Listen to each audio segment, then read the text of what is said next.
Hey, it's Kenias from J2 Esport. Richard Chucks Papillon. I'm Apex from G2 Esport. This is Smith. Hey, this is Buddy from G2. And MK, and you're here listening to the Center Ring. Okay, so let's start.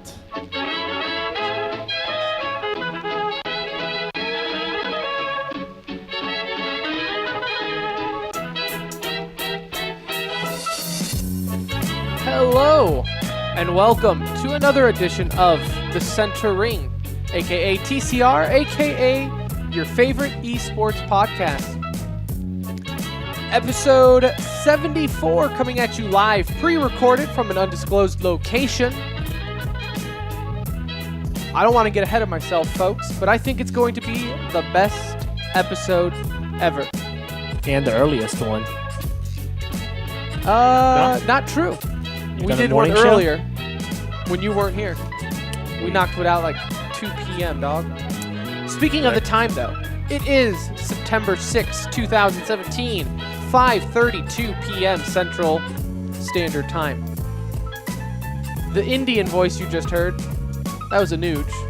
Can you tell I'm Indian by the voice? You just sound off It just the sounds. boat. Do you like feel the curry coming right, at you? Right there. What's up, everybody? We also have Brett. Brett, hello, sir. Coming to you live from the power of the internet. You sound a little better today, What's up? sir. Yeah, See how it goes, thank you, man. Oh, we'll see. We'll see. We have a wonderful show scheduled for you guys today. We have e-news, as always. Fun stuff to talk about in e-news and touch on. Just don't really have the time to talk about fully, or it doesn't warrant it. We have Overwatch, patch notes, balance updates galore. Season 6 has started for competitive play. But, you know, normally we don't talk about patch notes and balances, but I want to talk about this because this will shake the pro scene even. And we'll start the show off with a little bit of CSGO. But first, follow us on Twitter at The Center Ring. If you listen on iTunes, go and like the show, leave a review, whatever you feel like you need to do to make sure TCR lives on in perpetuity. We had Dreamhack Malmo finish up over the weekend. We talked about it last week because it started on the day of us recording, but it finished up. Pretty good little event, I must say, for a Dreamhack Masters event. In the finals, you had a ESL Dallas rematch between G2 and North. Not as much fire going on, though, this time. Yeah, no yelling back and forth to start off the show. But Yeah, Malmo's always a big event, so it's a good one. Now, go ahead, Brett. I was saying, yeah, they've kind of calmed down a little bit. I've watched North the past couple of tournaments, and they just don't talk as much. And I mean, which comes along with winning, right? It helps when they don't win. Yeah, I was going to say, it's only fun to talk trash when you are... They were winning at ESL Dallas. Between now and then, they weren't winning as Lost much. a player. So that Added a player. will be the side effect there, the ripple effect, if you will.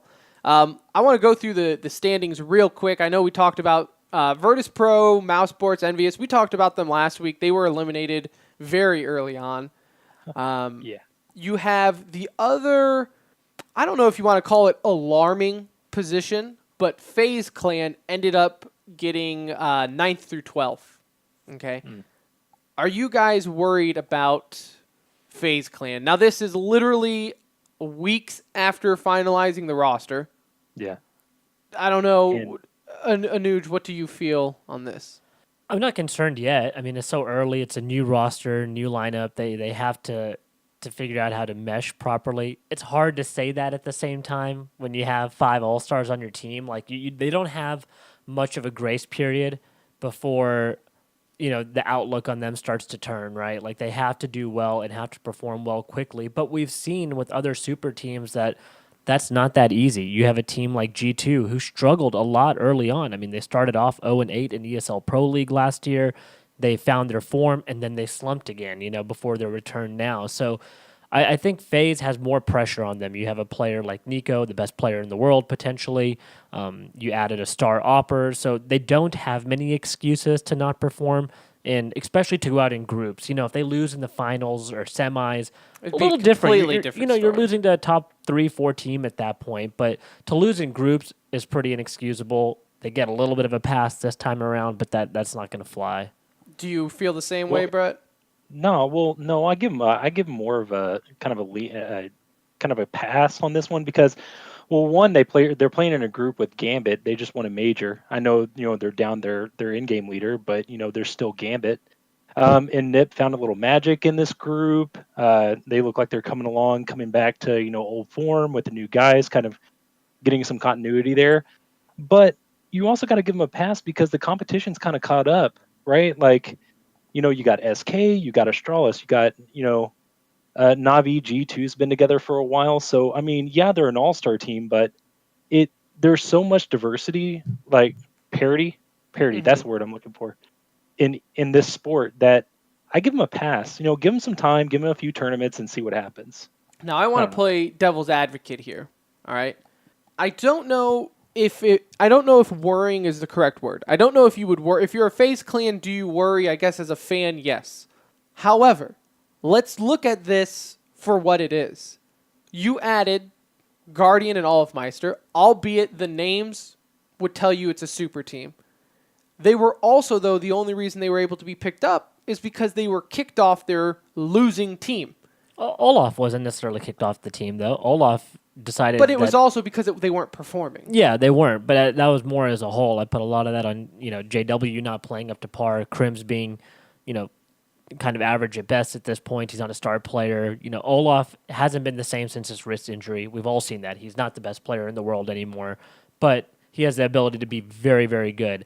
I know we mentioned like, they played in a tournament with teams like G2 and Astralis. Well, they didn't play them. And these guys are in every tournament, and you're exactly correct. They lost to Gambit, and they lost to, NIP. And NIP is, granted, on the up and up, but they're still losing to the top teams, right? Like, NIP still lost to the top teams and was shown that, like, a team like Astralis still outclasses them at this point. Gambit, that's a big team to lose to. Like, I get it. Like, Gambit just came off of a major win, but they lost their in-game leader, and they put somebody who is rather unknown for the most part in the CSGO scene. Unless you like follow their scene that closely, you probably don't know who their new addition is. It's a big team to lose to with the names. The Gambit's carries in the major are still on the team. I mean, you can't like discredit. You can, Gambit. you can But I say think that. you can also discredit to that argument. You can discredit the fact that if you look back to our major recap, we were saying that Gambit shouldn't even have won the major just given the caliber of the team. Well, they had a little bit of an easier draw in the major to get to where they got to.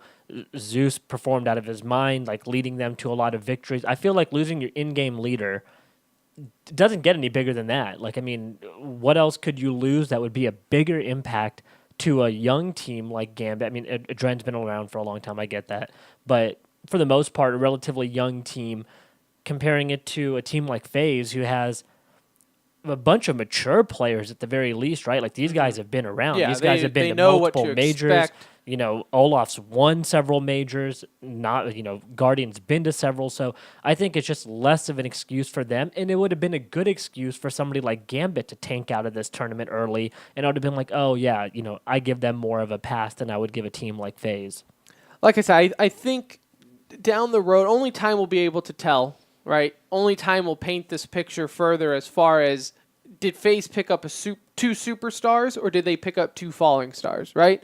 Like, you can't just look at the names and think this is a super team. FaZe went the route of building their roster by picking people up. That's how they've done it from day one. Yeah, they had the money. When they picked up Nico and everybody else, that's how they made their roster. That's how they made their bed, was by picking up the top players and making it work. Now, though, this is not... I guess what I'm trying to say is throughout the week and everything, I was thinking of the way of how I felt about FaZe. It's not like they adjusted their roster to fix their weaknesses or anything like that. They adjusted their roster because the top two players available, and they picked them up. Yeah, like, I'm not saying they picked up the best players in the world, right? So don't get me wrong. they picked up upgrades to what they have, so they should perform better in that mindset. But this is still more of like the Lakers picking up Gary Payton and Karl Malone towards the end of their career Yeah. versus like LeBron James and Dwayne Wade getting together in their primes, right? So I still feel like they have a level of expectation that I don't think they'll ever necessarily meet, but I don't think going out in the groups is also going to be the standard. Like, I don't feel like people will be like, oh, well, FaZe should be a top 4 team in the world consistently. And that's where I agree with you, Anuj. I don't think they're going to be getting bounced in groups in the near future. I think they'll be making the stage.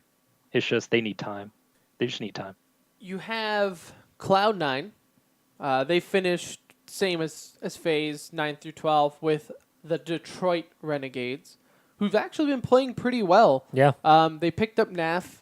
He was not with Dreamhack Malmo. They picked him up right afterwards, but they did play with Naf on their roster with NRG, and ended up in ESL League. Ended up defeating them pretty handily with Naf. That's a good looking lineup over there. Estelo, Nifty. I mean, Nifty's been playing great. He's done so well for them, and he's like a former COD player, so I feel like that's a hard transition to come from COD into CS. They're just so different, but he's made the transition look fairly easy, and those guys are playing well over there.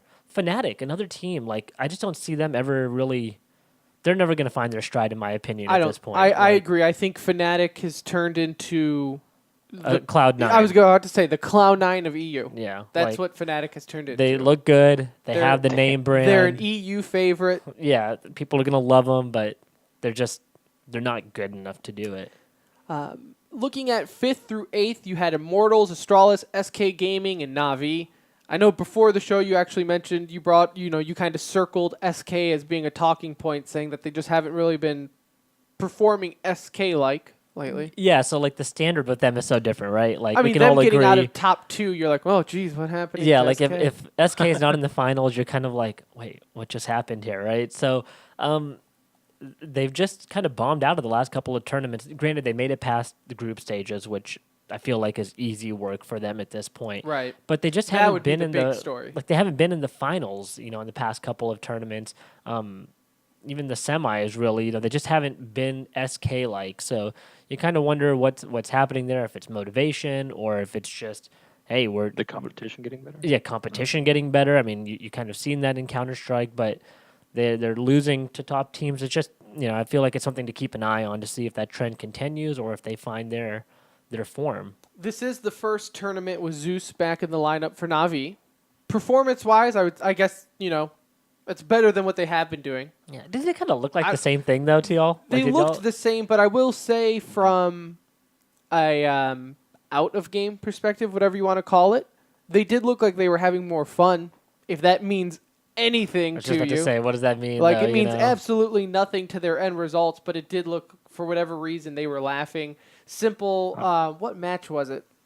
There was one match, I'm blanking on the match, but like Simple could have easily killed someone from behind and then went to go knife him, but then the guy turned around real quick, and Simple basically just sat there with his knife. The guy pulled out his knife for a little knife fight, and then Simple died, and they were just laughing about it. Yeah. It was a game they ran away with, though. Like, it wasn't even close, so I think that's probably why behind the they were scenes. There laughing. has to be a lot of I'll tell pressure. you, yeah. Well, Had to be. one Oh, thing it I was was against excited. Renegades.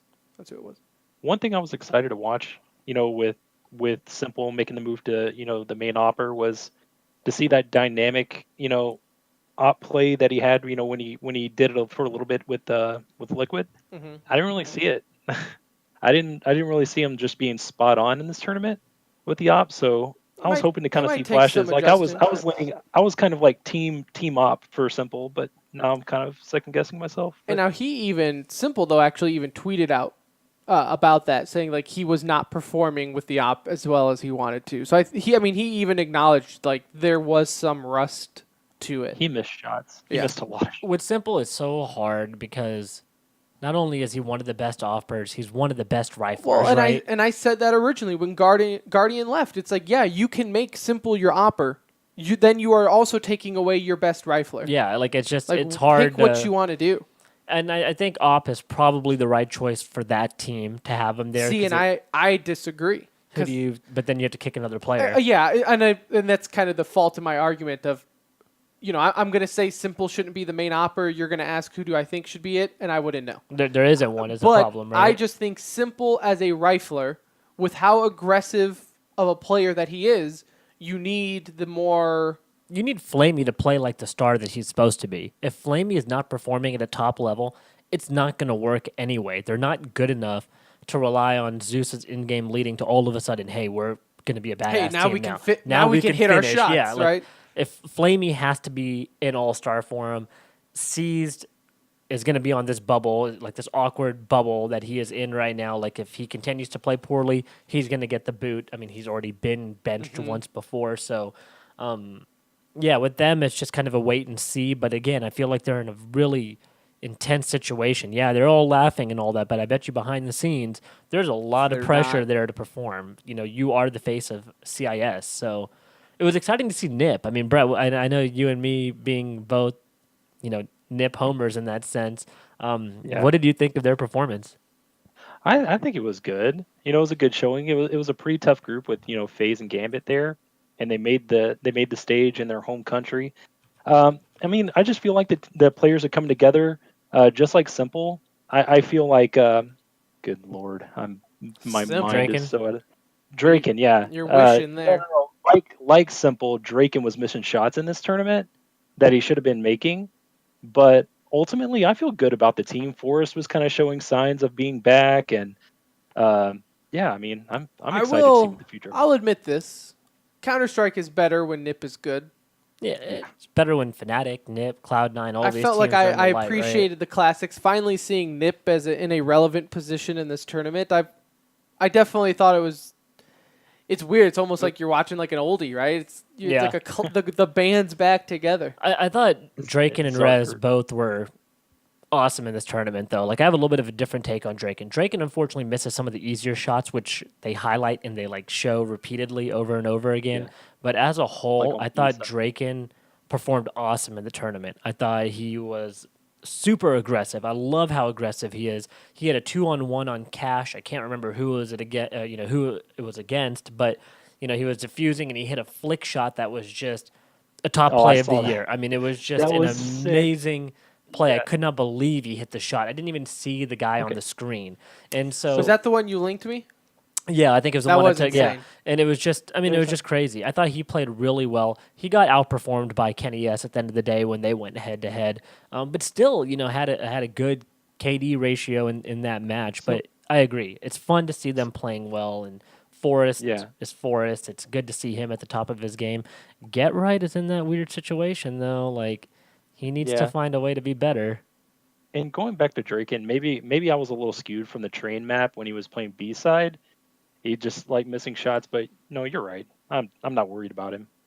I'm not worried about Yeah, him. the young guns look good on that team. It's the older group that's gonna have to pick it up. They can't fall too far behind with them now. So, but good to see him perform well overall. And now to the two, oddly enough, first and second place, you had North and G2 Gaming. And I say oddly enough because they are the also two teams that I think if you were a fan of, drives you insane. Because they will go from first or second place into a tournament To 90. to nothing in between. Yeah. Just absolutely nothing in between. In fact, just looking at G2, all right, you had first place for ESL Finals. That was back in June. Then they got fifth through sixth for ECS Finals later that month.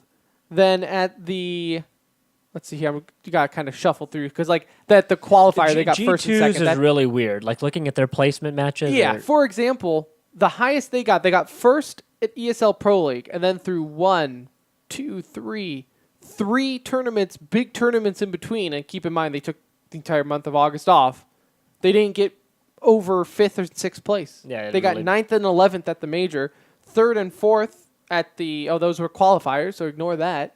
So it's in between Dallas and now they did nothing. It They made have- Dallas look like a fluke. They have the talent to be the best team. They have to find consistency, right? That's the hardest part in CS. It's like golf. You have to be on your game. There's too much talent out there, like Brett said earlier. The competition is amazing right now. So if you are not playing at the top of your game, you're going to get knocked out of these tournaments quick. In North, what does North have to do to win a tournament?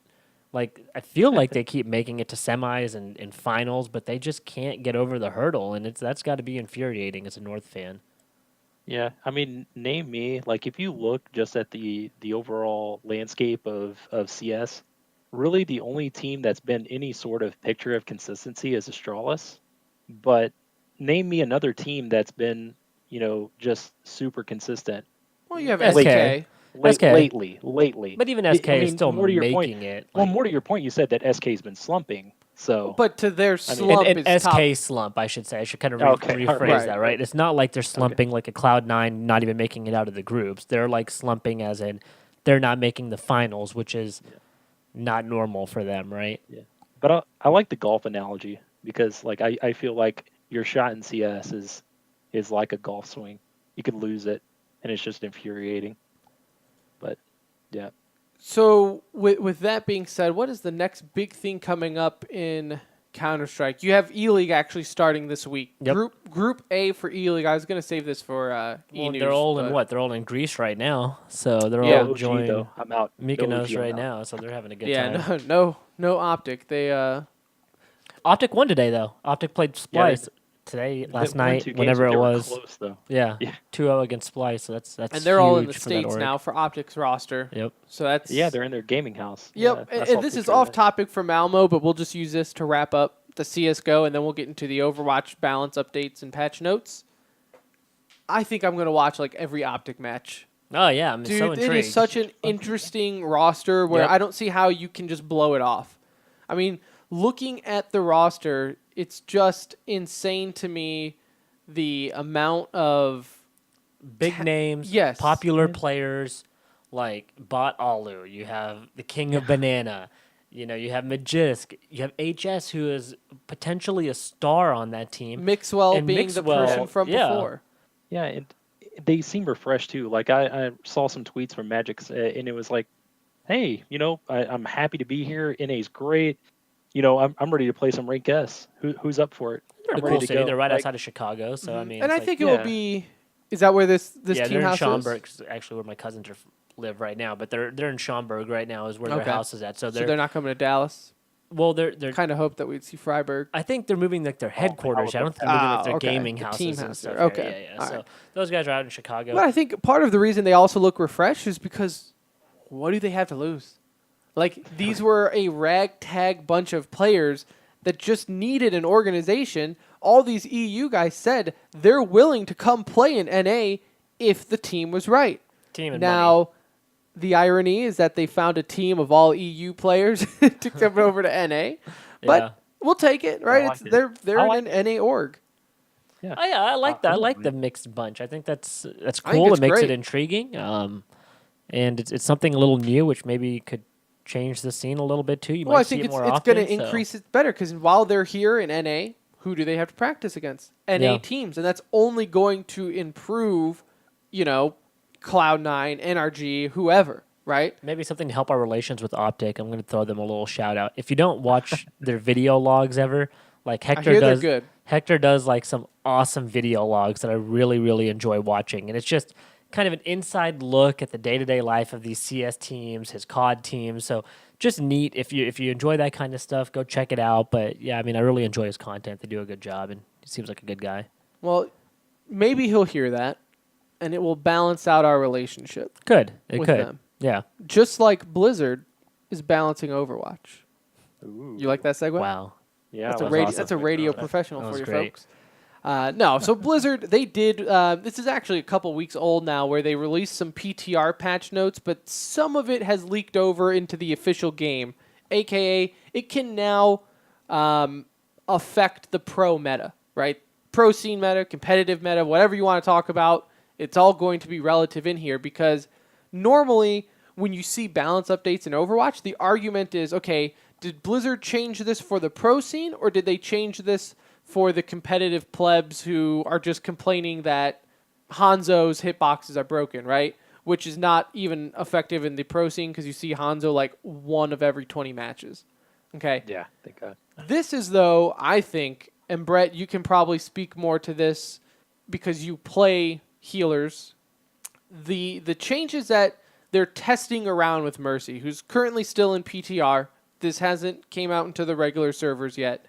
But I feel like this is going to completely shake up how you see the pro scene. Some of the big changes, if you don't know, for example, her ultimate is completely different. Before, she would, and Anuj, I know you don't play a whole lot of Overwatch, but you're familiar with it enough, right? You watch some of the matches. Before, her ultimate was her res, could res the entire team, which turned into a very poor style of play for Mercy players because as soon as you got your ulti, you'd hide.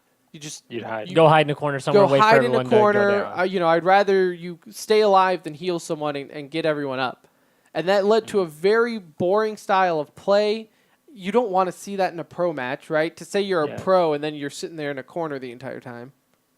Yeah, and you never see her in the pro meta. Healers it's Lucio and Zenyatta. You never see her, but now Wasn't she also able to just sit and spawn? And Yes. like wait it out too? Yeah, and that was changed. I think that's actually in the regular server now too, where you can't res from spawn anymore. Like that's a big problem. Because there for was CL. some Can maps spawn. like Temple of Anubis where you could Literally legit just sit and wait. spawn and res Yeah. people. Now, Sorry, go ahead, Brett. Oh yeah, Brett. No, I didn't have anything. Okay. Go ahead. So what they ended up changing was now her spawn is on a 30-second cooldown, and she can res one targeted person. Okay, so before res everyone, now it's one person per res, but it's every 30 seconds you can do it. Yeah, so you Right, can't and- like just bring a whole team back to life. And, Right. Yeah. Yeah, and so you can res one person, and it's on a 30-second cooldown, and then you can ultimate, and it resets. So there's a little bit of like You can get like a Strategic quick play 1-2. that Do you see way. this as her making her more and- viable? I think so. Right, it is. Yeah, so we Because- actually had a listener ask about, like, do we think this will change up the pro scene meta, or how do you think this will change the meta? For sure. Dude, I think this is going to have one of the biggest impacts to the meta because you are now turning Mercy into More combat. a combat player, right? Before she would sit in Yeah. the backfield, just wait for her chance. Now it's There was no combat at all prior to this. Yeah. no, and now it's kind of not like, hey, I can be in the thick of things because I have to be so I can res people. Some people say the 30 seconds is too fast. I think only time will tell on that. I think it's way better. And now she's not invulnerable anymore, which right there changes everything. Before, you couldn't even kill her. And there's more skill more skill players, like DPS players, are going to maybe gravitate a little bit more to her because her gun does more damage now. Like she's actually viable in the thick of things in combat, and so there's a little bit of different play there. So I think more people are going to play her, and I can't wait to see like when it officially goes through, like if it's going to change the pro comp, like the pro meta. One thing I've seen a lot of, and I want y'all's take on this because I really don't know, is I've been seeing a lot of posts recently about Junkrat and his tire. What's changing on that that's such a big deal? Because I've seen it kind of nonstop in different videos of how the tire used to be able to go over this and maybe it's not able to, or like what changes were made there? So some of the It things moves faster. Yeah, so this is live, right? Things that they have changed with Junkrat is now you have 2 concussion grenades, where before you only had 1 or mines, whatever you want to call them. Yep. Now you have Yeah, 2, which changes it up because think about it now. You can launch yourself up in the air and then drop it in the group. You can Do a double launch and- potentially and from boosting. and to stay on the topic of the concussion grenade, like concussion mine, is that more to your point, Tim, you can launch yourself with the air, but you also have another mine there to throw down, like on King's Row. Right when you come out of spawn, there's that spot that you always have a Reinhardt holding the arch. But now, as a Junkrat, you can launch yourself up in the air, throw one of those concussion mines behind him, and totally knock him off that little choke point. So it makes him more viable, and I like it. I think the theme with the Junkrat, with the Roadhog updates, which we'll get to in a second, with the Mercy updates, the thing that they're doing is making it to where they can be in the fight longer, right? With Junkrat having 2 mines means he can do more damage. He can feel more useful, more viable, as Brett said, in team fights. Where before, basically once you threw your trap, once you threw your mine, you basically sat there until the cooldowns were done and you just kind of launched grenades from a distance. Where now you can finally do a little bit more in a team fight. Are these players that you weren't characters, I should say, are these characters that you weren't seeing being used often Only in the current meta because of only if you're not Korea. Right, Korea yeah, was Korea using it before can use before everyone. Junkrat was cool. But Yeah. I would say, yeah, consistently. You would see a Junkrat from time to time on certain maps, but consistently it would be they weren't very getting to play time situational. compared to other characters, No, like a not soldier even- or something like Not that? even close. Right. Oh, yeah, definitely not even close Yeah, compared yeah, to like just a in soldier general, or yeah, yeah. anything like that. And now with the Rip Tire you asked, it does move 30% faster, and it no longer has a time limit when climbing walls. Where before, Which is huge. yeah, I mean, that's huge. Because So you can climb over anything. Just about, yeah. Okay. I mean, as long as you have the time limit of the bomb not blowing up, right? Yeah. The tire blowing up, you can now get over really tall walls or anything like Can that. be used in a more tactical form that way. Absolutely. So that's something there. And speaking of, like how we said, keeping you in the fight, now Roadhog, unfortunately, I wanted to see something change with his damage because I felt like that was his real weak point after they nerfed him. Unjustly nerfed him. But that's my bay. But what they ended up doing now is rather than with his take a breather where he would stop and then heal, you couldn't move at all. What they've changed now is that you move around while It healing. was a double. Like you can move around. It doesn't automatically No, move you, you're saying. no, yeah, you You can't can move just around. run around It is- and heal. And this all in the PTR? That's live. That's no, live. No, this Yeah. is live. Okay. Yeah. They double buffed it too. Not only can he move and be mobile with his heals, but he takes less damage too. Yeah, 50% During that while time. healing. Yeah. while healing. Yeah. Did anybody But get a major more- nerf to them? Well, let me stick with Roadhog. There's one thing that I kind of differ with Tim's opinion. I don't mind like rather than 4 shots, the 5 shots that he has with his gun. It does go faster, but his thing is to take players out of position, right?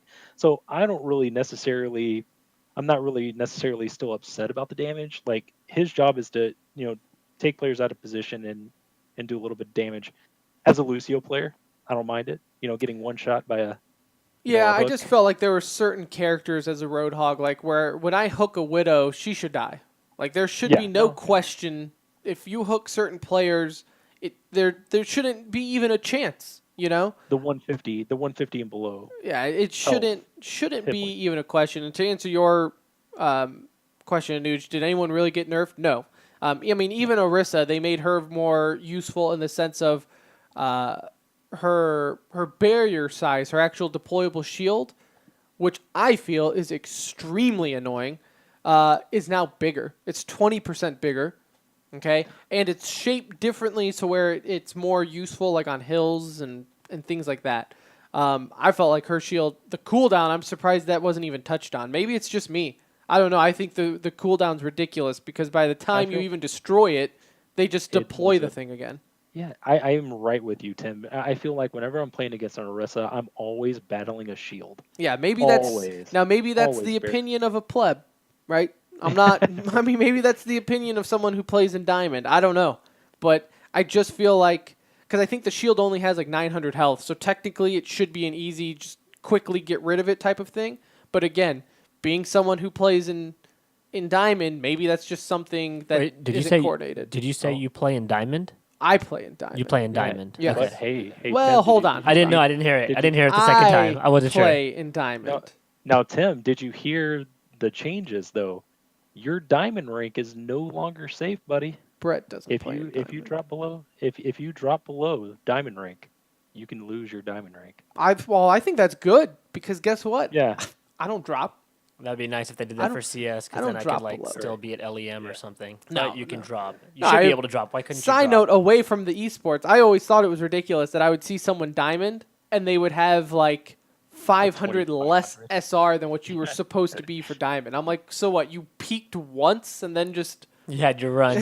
Yeah. You had your run, and now what? You find a you're group done. of friends that carried you, and then they were like, all right, bye, we're done. That's a different rant for a different podcast, that's for sure. But I know, I think overall, I think every change on here was for the better.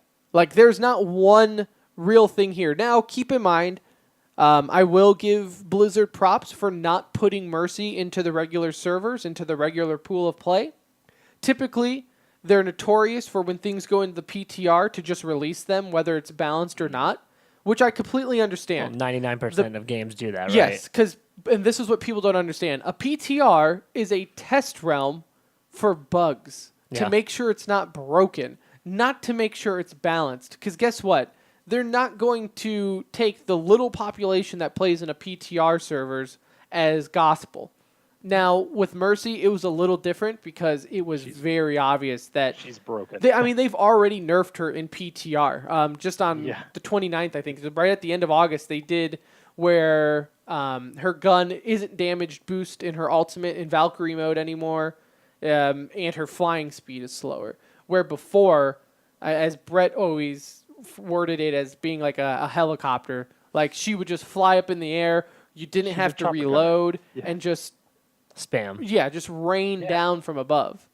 And I think what's also, and we didn't even get into this part about Mercy, the thing that's going to make her very interesting moving forward as far as how teams want to adjust. And I think it was also is going to make good to where if your team's on offense or defense or, control points on where you're at, is now when she's in her Valkyrie mode, which is her new ultimate, okay, basically it turns into the Hulk. For 20 seconds, her healing beam or her damage boost, either way she wants to go, now bounces to everyone in the area. It's not just one person. So she could heal the entire team during a push. So they took away the mass resurrect, but they have A- allowed a a mass mass heal, heal right. or mass damage mass boost. damage boost. Okay? And now, or if you don't want to do that, your gun is unlimited ammo and you can just shoot Spam. massively, Yeah. right? Before, I think they had the idea of being damage boost so they could feel like they are a fighter. I didn't like that because I feel like you are a support player and you shouldn't have to choose, hey, do I want to go damage or healing? It's like, no. You need to support. That's what you're here for. And she's too good looking to be in that kind of a situation also. Is she other? You know what? Tweet at the center ring all your Mercy cosplays. All of them. All just for research, show research. We got to be in touch with the For scene. science. But I think them eliminating the damage boost was good. The reason, though, I think the new ultimate is so intriguing with the mass healing or mass damage boost because what this can complement. Like, think of if you are rocking Mercy and now a Zenyatta, okay? The Zenyatta, his ulti is a mass heal. So you're not going to, if you ulti twice, right, double support ulti, you can now have a mass heal and mass damage boost going if you are rocking a Zenyatta or even a Lucio with his sound barrier. Yeah. Right? You're just adding all that shield, all basically extra health to people, while Mercy can sit there and damage boost everyone, not really worrying about their health because you Gives have you the more extra options, support. right? It does, right. And I think that adds, as far as looking at the pro scene, it just adds another layer of strategy. Yeah. Right? It adds another layer of the pro meta or how they want to approach a situation. I think it's for IGLs and Overwatch, I think that's going to add a whole nother layer to what they can do as far as supports and strategy going forward. Right.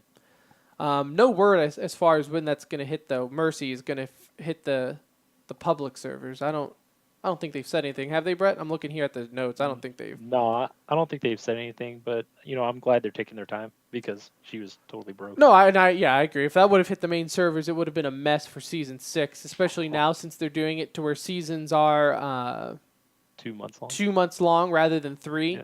It's you can't have something that ridiculously overpowered moving forward. But I'm excited, man. I'm excited to see where the Overwatch pro scene moves with all these patch notes. And I'll kind of use that as segue right into e-news here. So let's get into e-news. As far as we have a handful of stories here, I want to stick on the topic of Overwatch because it's the Overwatch, the first, I think, don't quote me on this, but first big Major North deal. American signing. I know South Korea, they've signed teams and players and everything there, but the big North American signing was NRG signed Sinatra, 17 years old, for $150,000. Yeah, making 3 times the league minimum. That's an incredible Yeah, salary for. That's something that I think Anuj you mentioned was worried that the minimum was 50, and that everyone that was going to be the benchmark. It's kind of cool to see the first big contract is so much more. You needed somebody to kind of set the standard, right? For your skill of play, this is what you're worth. Obviously, they believe this guy is very good at what he does, right? Like 150K salary for a game that we're still waiting to really put together their league and show all their cards, which they haven't done yet. They're committing a lot of resources to this one player. You got to think that's like one of, what are the other players on this team going to ask for? So they made the first move, and I think that's great for him. It's great for the scene because they are showing a level of confidence that they trust where this is headed. You're not going to commit $150,000 to somebody if you are still a little unsure about what's happening. No, and he's so young. His mom actually had to sign the contract. That's crazy. That's pretty awesome. What were you doing at 17? Oh, what start was your I kids doing young. at 17? I think I was working at. Circuit City with me? I think so. Probably, Were we working right? at Circuit City together? I think that had to have been it because that would have been like right when I graduated high school, back in 2007. We almost made 150. 10 years ago. 10 years ago, man. One other note here. NRG is the San Francisco team, in case you didn't know. Not to get on a rant, I understand they don't want teams using their actual names. They got to figure, there has to be a deadline then because it's very confusing reading articles and you're like, signs with NRG, San Francisco, and it's like, okay, but all this is going to change in like a You're month. not going to be NRG Like, anymore. You're not going to be NRG, so just call them San Francisco, right? I wish esports writers would just phrase it as he signs with San Everyone's Francisco. a little Overwatch confused League right team. now. It's just, Until that's all ironed out, it's going to be confusing. it's You're just everyone gonna is have writing to- something different. But that's just my little rant there. In Counter-Strike news, this actually broke right before the show. Never happens. Never like, happens. Never happens. We never have really up-to-date news on the show. This is big. This is huge, and in fact, probably would have warranted a full discussion had I felt like there's something to say. Had it not happened right before the show and us Well, had- it's big news, but at the same time, there's not a whole lot to say. And I'm talking about Dreamhack is now following the ECIS rules, which what does ECIS stand for? You told me. Go ahead. Okay. Esports I was gonna say Integrity Coalition. yes, or EICS is what it. Yeah. So they decided to pair up with them. Basically, in short, but what does that mean to you? They're unbanning iBuyPower and any player that falls under their category. So what it does is it sets standards for them, right? So this Integrity Coalition, blah, blah, blah, what it really does is set a standard for gaming. So it makes it like if you match fixed, this is your penalty. If you dope, this is your penalty. If you were bribed, this is your penalty, right? So it's not like you can just sit there, you're going to get 2 years for this, but for that same offense, you got VAC banned, you're going to get 6 months. Like They're not the NFL. It sets a standard. Yeah, they're not the NFL, the complete opposite, actually. So they've set a standard. Dreamhack is on board. It is effective immediately as far as I know. They had mentioned a couple of tournaments, like the Astro tournament, Dreamhack Astro, and all that's coming up. These guys are able to go. It just gives them more options, right? Kind of to go in line with this, 2 players that were formerly banned, FXYO and Uzi, just signed with Team Syndicate. That happened right before this announcement. Who knew? Maybe they also like might have had some inside sources Right. telling I'm sure them. they did. But I'm so sure all these players knew ahead of time. they've already signed with the team, and I think this just gives them a lot of options. I think you'll see these players sign with people who have been on big teams before. It just takes them really out of just Valve. Just majors really at this well, I point. was thinking, so that takes them out of Valve events. E-League still hasn't said one way or the other. E-League did say that they are going to follow. They're Valve. following Valve. Yeah, right. they're following Valve. I'm saying since this though, right? This Yeah. kind of puts more pressure on everyone. It does. And you're seeing them join this little coalition. And then MLG, I don't know where they fall under as far as ownership anymore. MLG It's has to all- allow Adderall.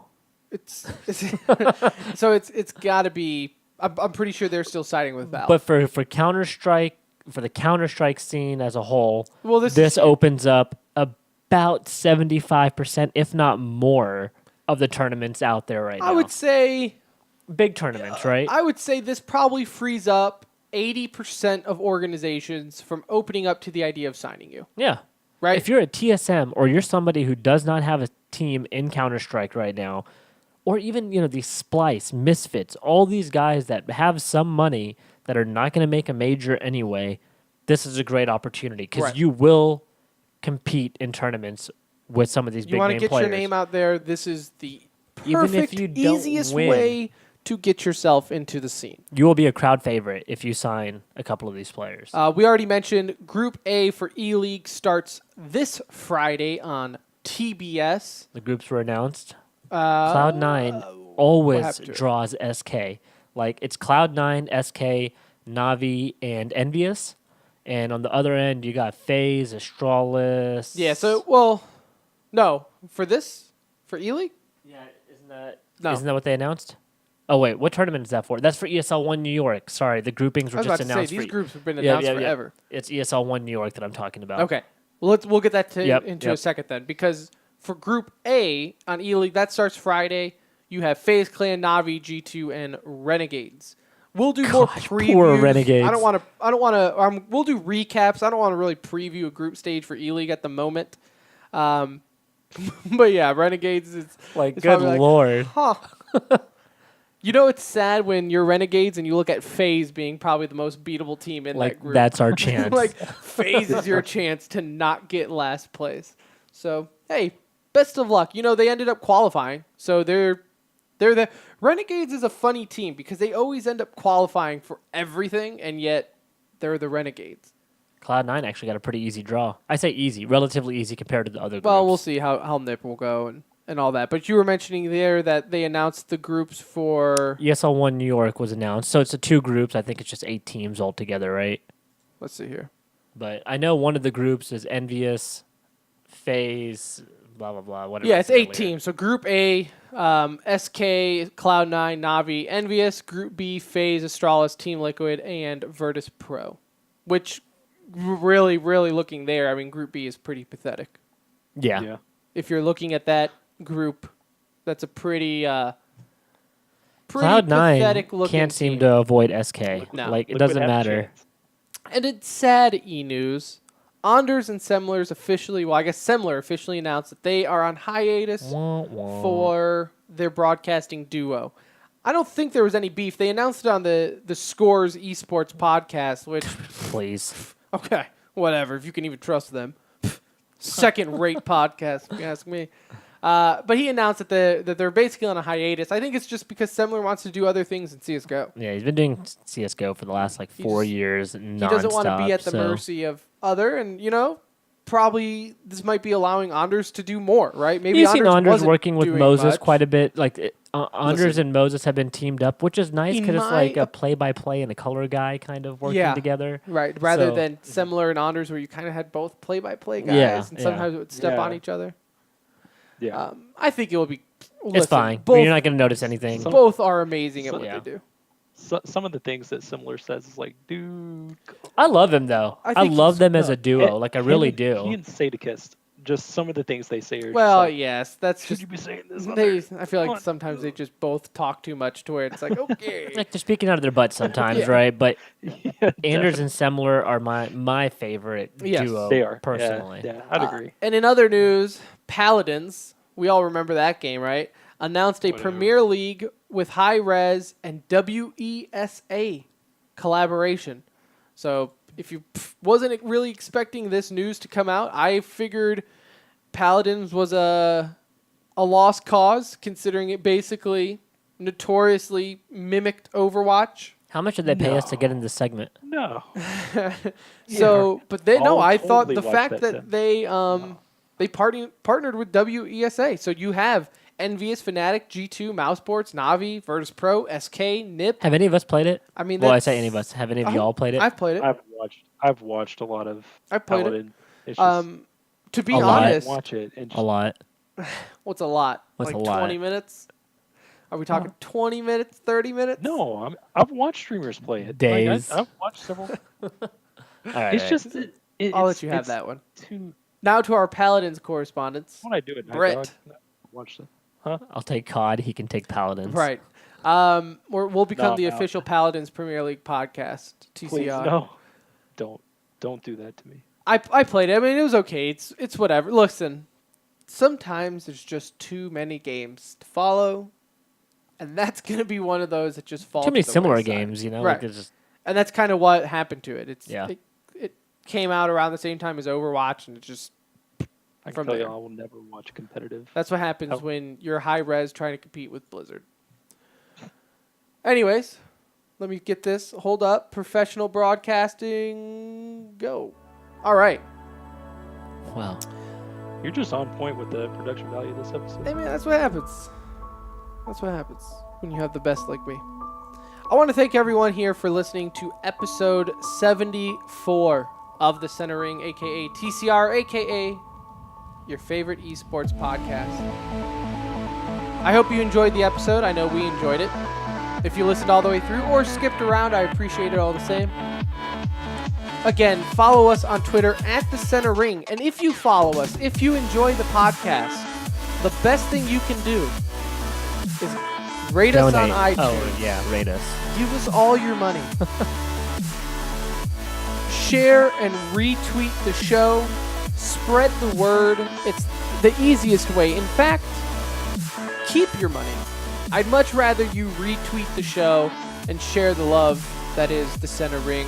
We also have a Discord that we are pretty active in. We love having conversations. We're real people. Come and hang out with us. We're always down to play games. We're just like you. Yeah. We're just average people. Well, We have a group on Destiny 2 for PS4 and eventually PC. So if you play Destiny and you need a group to hang out with, we're very active. we're available on both. Destiny. We'll play with you. So again, for Anuj and Brett, I am Tim. Thank you so much for listening to The Center Ring, and we'll see you next time.